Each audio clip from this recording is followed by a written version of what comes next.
هاي مريود لها ستوري. شنو هاي؟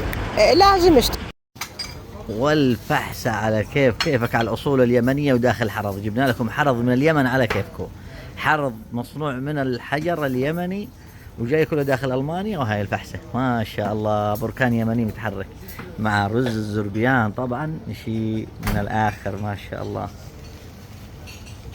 ما شاء الله ما شاء الله. وهذا واحد حنيذ، اثنين حنيذ واثنين حضرمي ما شاء الله. وأحلى طبق في مطعم اليمن همبرغ شتندم 71 مع السلطة على كيفك. يعطيكم العافية شباب. العريكة على أصولها اليمنية في الحرض الحجر. طبعا الحرض هذا جبناه جديد لكم، حجر من اليمن. وهاي العريكة الملكي من ايد المعلم مروان ما شاء الله. سنشوف وين راح تروح. ما شاء الله ما شاء الله، الله يعطيها العافية الله يعطيها العافية ما شاء الله. مع الدجاج الحضرمي والدجاج الحنيذ ورز الزربيان، رز المندي، رز المضغوط، كله في صحن واحد. 4 وجبات دجاج في صدر كبير ما شاء الله.